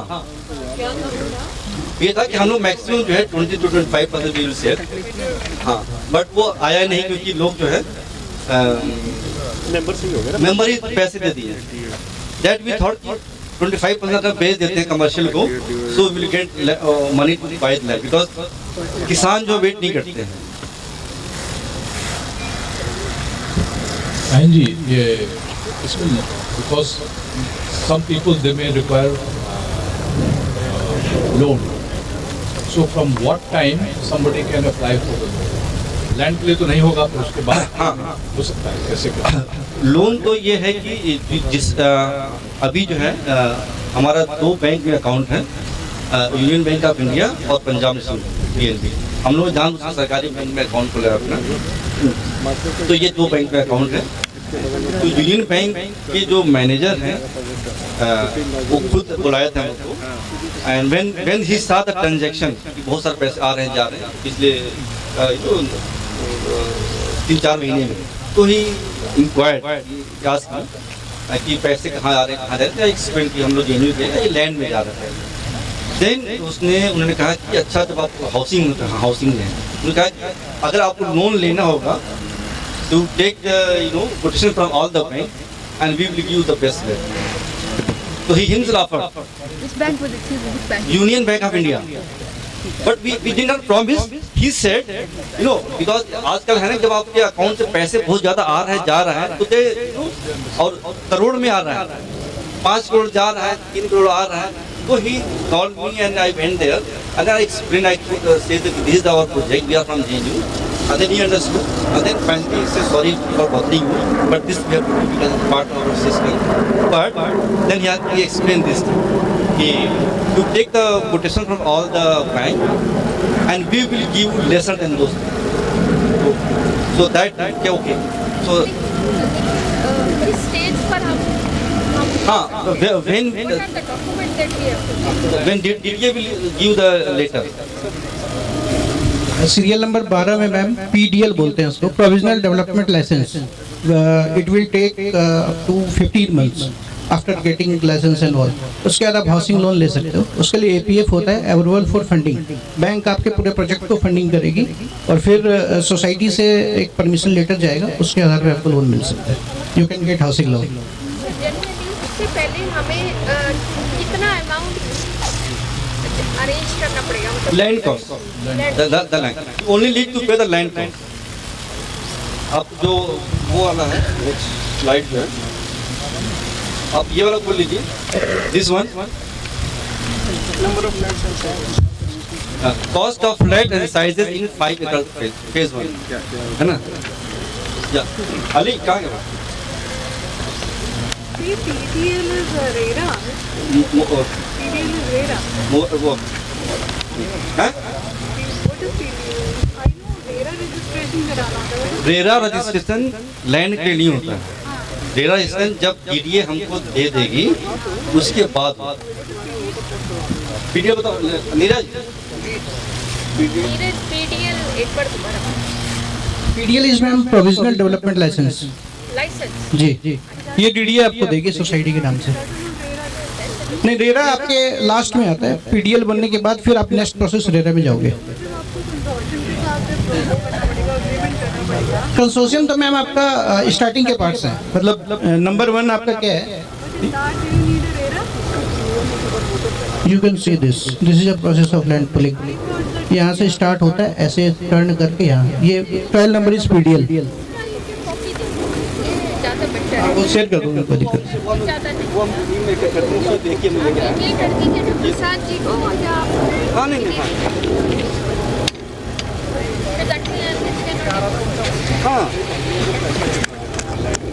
हाँ, ये वाला इस पे जाइए, इस पेज पे जाइए ना, दे देना, इस वाले पेज पे जाइए। हाँ, बोलो।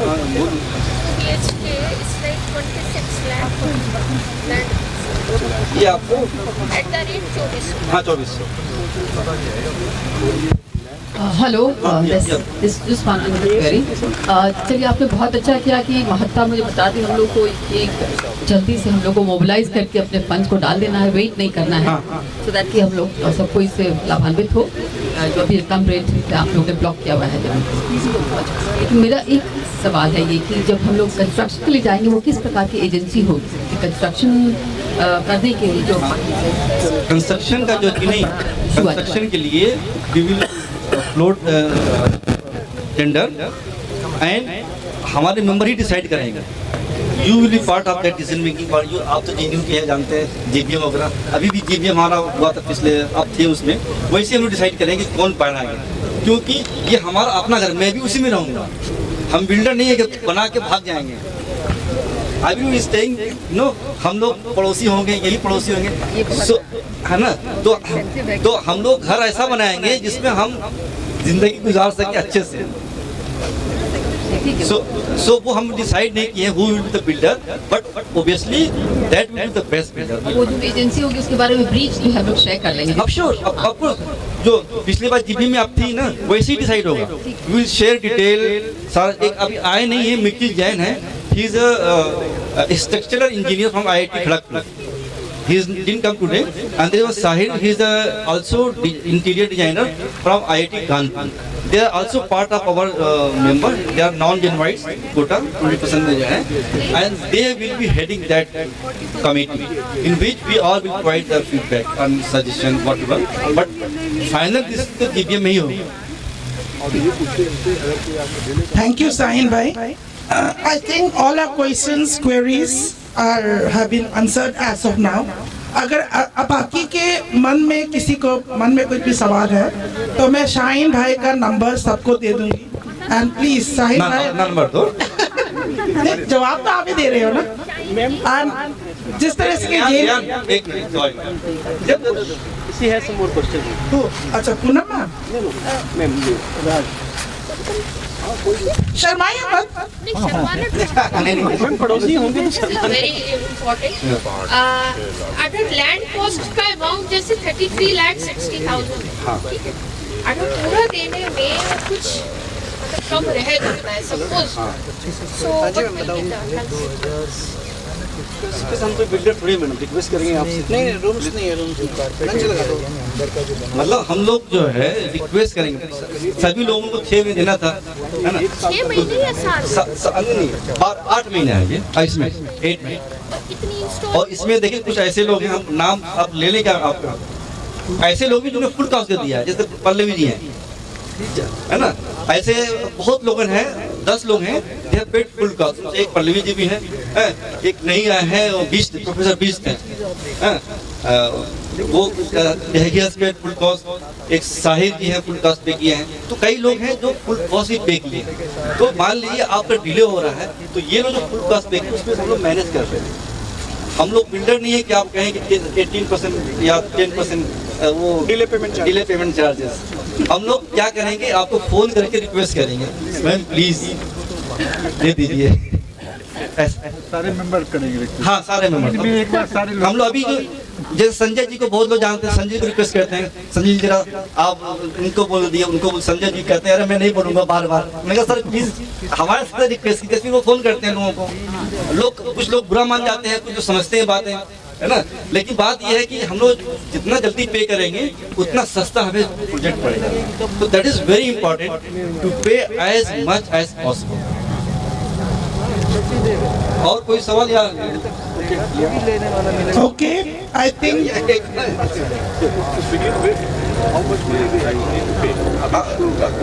स्टार्ट करने के लिए 21,000 plus booking amount.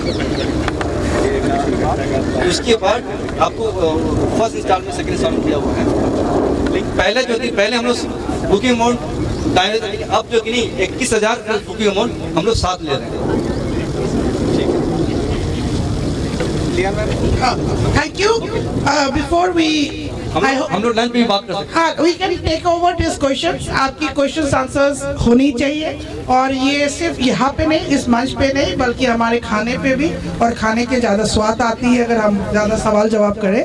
But before we wind up, we have a member, a very important member. जैसे कि JNU में last is fast and fast is last. यहाँ पे एक member है जिसने अपने introductions नहीं दिया. I will quickly ask him to give his introductions, and I'll call Sandhya ma'am to give the vote of thanks, who's the joint secretary of Alumni Connect. Hello everybody, my name is Sunil Singh, 2003 batch SAS, International Legal Studies, and welcome all.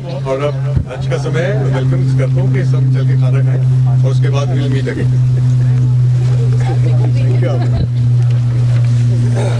बहुत देर हो गई, कार्यक्रम शुरू होने में, खत्म होने में देर नहीं करेंगे, खाना तैयार है। और 11 साल पहले वो एक सपना देखा था, जिस विश्वास के साथ आगे बढ़े थे। हम ये उम्मीद करते हैं जो नींव 11 साल नीचे गई है वो बहुत बुलंद बनेगी आप लोगों के भरोसे और साथ के बदौलत। यहाँ तक साथ दिया है, आगे भी साथ मिलेगा और नए लोग जुड़ेंगे। शुक्रिया, थैंक यू वेरी मच। ताली बजाए थे आप लोग, सुन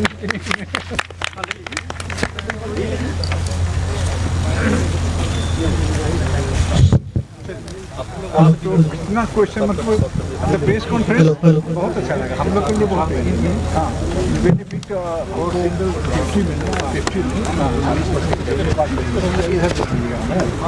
हम बगल में जाएंगे, लैंड का उससे भरेंगे।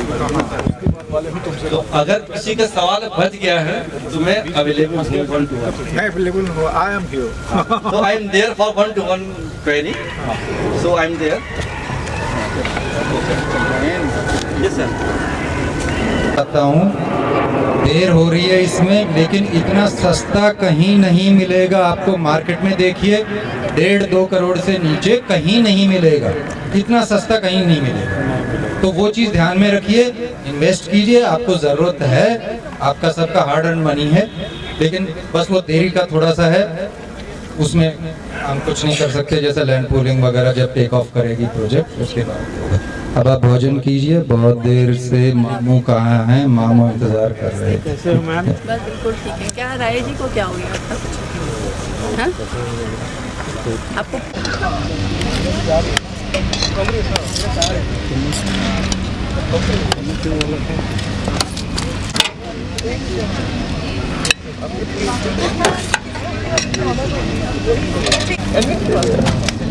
हम ऐसे कुछ पता ही नहीं चलता,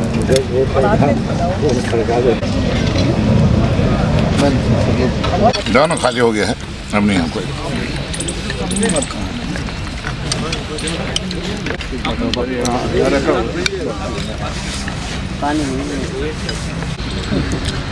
बहुत अच्छा लगा सर, आप हमारे parents student of CPS there. अच्छा अच्छा And she had a जी भी वीडियोग्राफी करते हैं, सारे मेहमानों को लेना है। किसने कितना खाया? वो correct. I'm not married. I'm single. So you're going for 2 plates too? Photo लगा क्या? दे दे दे दे।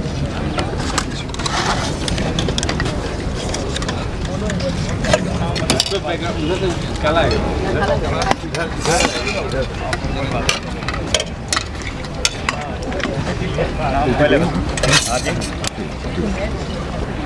कौन?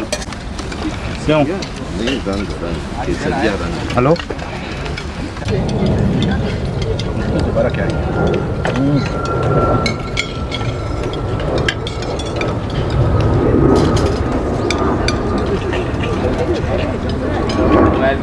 लगे हुए हम